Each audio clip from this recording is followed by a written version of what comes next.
They say a visitor can bring light or darkness into a home, but when that visitor stays too long, hearts begin to shift and love begins to test its own strength. This is the story of Bimpe and Femi Adewale, a couple whose perfect marriage began to crumble the day an old friend came to visit. Sometimes the greatest enemy of love doesn't come as a stranger. It comes smiling with a familiar face. In the bustling streets of Surulere, Lagos, Bimpe and Femi were the kind of couple people admired from afar. They had it all: love, laughter, and a comfortable home built on years of friendship. Femi was an engineer, disciplined, charming, and soft-spoken. Bimpe, a nurse, worked long shifts at a private hospital, but always came home with a warm meal and a soft smile for her husband. Their neighbors called them the inseparable Adewales. Every Sunday, they walked hand in hand to church. Every evening, they shared stories over dinner. It was not a fairy tale. They argued, yes, but their love had always found a way to win. Until the day Tola arrived. Tola was Bimpe's old schoolmate, a vibrant, outspoken woman who had just returned from Abuja after a painful breakup. One humid Wednesday evening, Bimpe received her call. "Bimpe, my sister, abeg help me oh. I just got transferred to Lagos temporarily, and I don't know anyone here. Can I stay with you for just 2 weeks? Please." Bimpe hesitated for a moment. She remembered Tola's loud laughter and endless stories, but she also remembered her kindness during tough times. So she said, "Of course, Tola, come home, your family."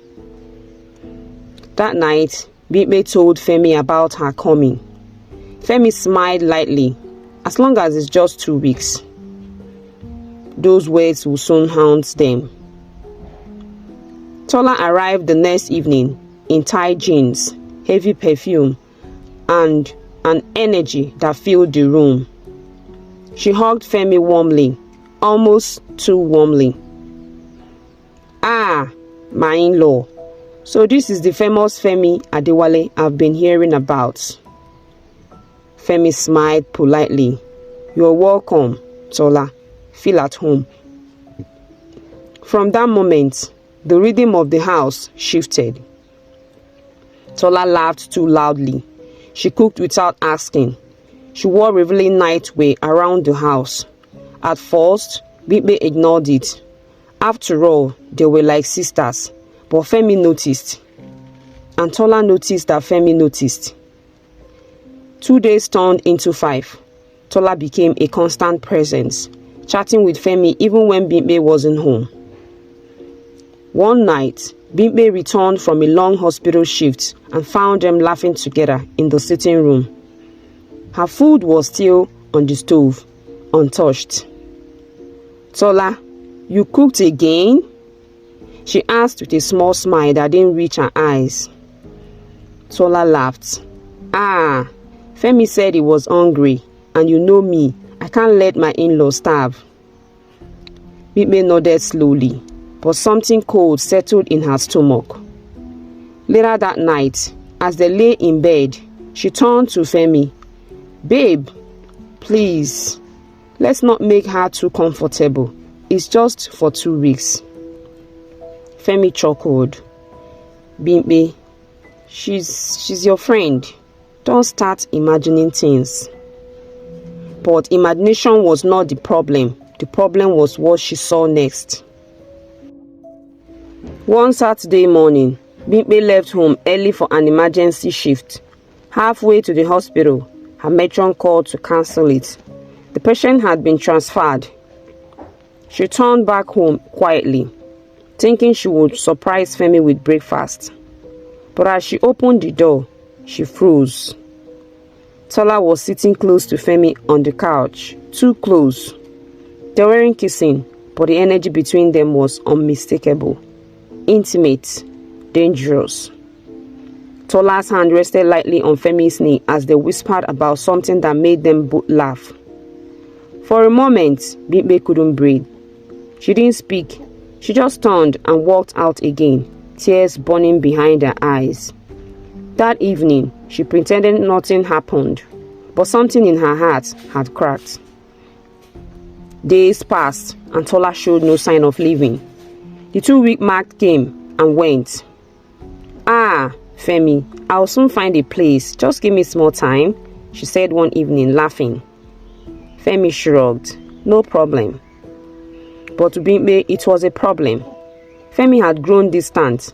He no longer reached for her hand, no longer noticed her new hairstyles, no longer laughed like before.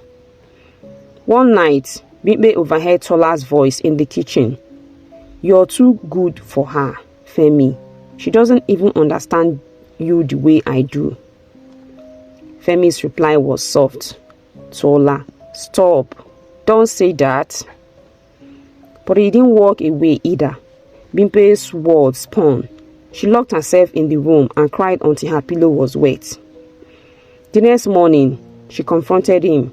"Femi, what is going on between you and Tola?" He blinked, startled. "What kind of question is that? You think I'm blind? I see how you look at her, how you defend her." "Bimpe, she's your friend," he shouted. "And you are my husband," she shot back. "If she's really my friend, she wouldn't walk around in towels in front of you." The silence that followed was thick, suffocating. Femi rubbed his temples. "You're overreacting." But that night, when he thought she was asleep, she saw him sneaking a text from Tola. The next day, Bimpe packed Tola's things neatly and placed them by the door. "Tola," she said calmly, "your 2 weeks are over." Tola feigned surprise. "Bimpe, what's this? Are you chasing me?" "Yes," Bimpe replied, "out of my home and out of my marriage." Femi tried to intervene, but Bimpe turned to him. "If you stop me now, Femi, I will know where your loyalty truly lies." The silence that followed was louder than shouting. Tola looked between them, smirked faintly, and said, "Fine, but when you realize you pushed away the only person who truly understands you, don't regret it." She walked out with her bag, but even after she left, her shadow remained. Weeks passed. Femi became withdrawn, guilty yet defensive. Bimpe's laughter faded. She stopped cooking. He stopped talking. The house that once echoed with joy now held only echoes of pain. Then one afternoon, a neighbor knocked. "Auntie Bimpe, please don't be angry. Oh, I saw your husband at ShopRite yesterday with that your friend Tola." Bimpe felt her chest tighten. She thanked the woman, closed the door, and sat in silence. That was when she realized sometimes love doesn't die loudly. It just fades, like a candle burning in its own wax. When Femi returned home that night, she confronted him.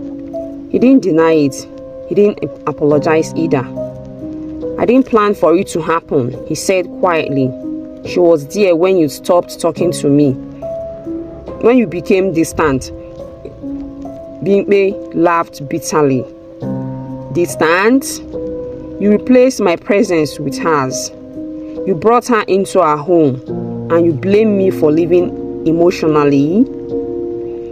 She picked up her ring, placed it on the table, and whispered, 2 weeks.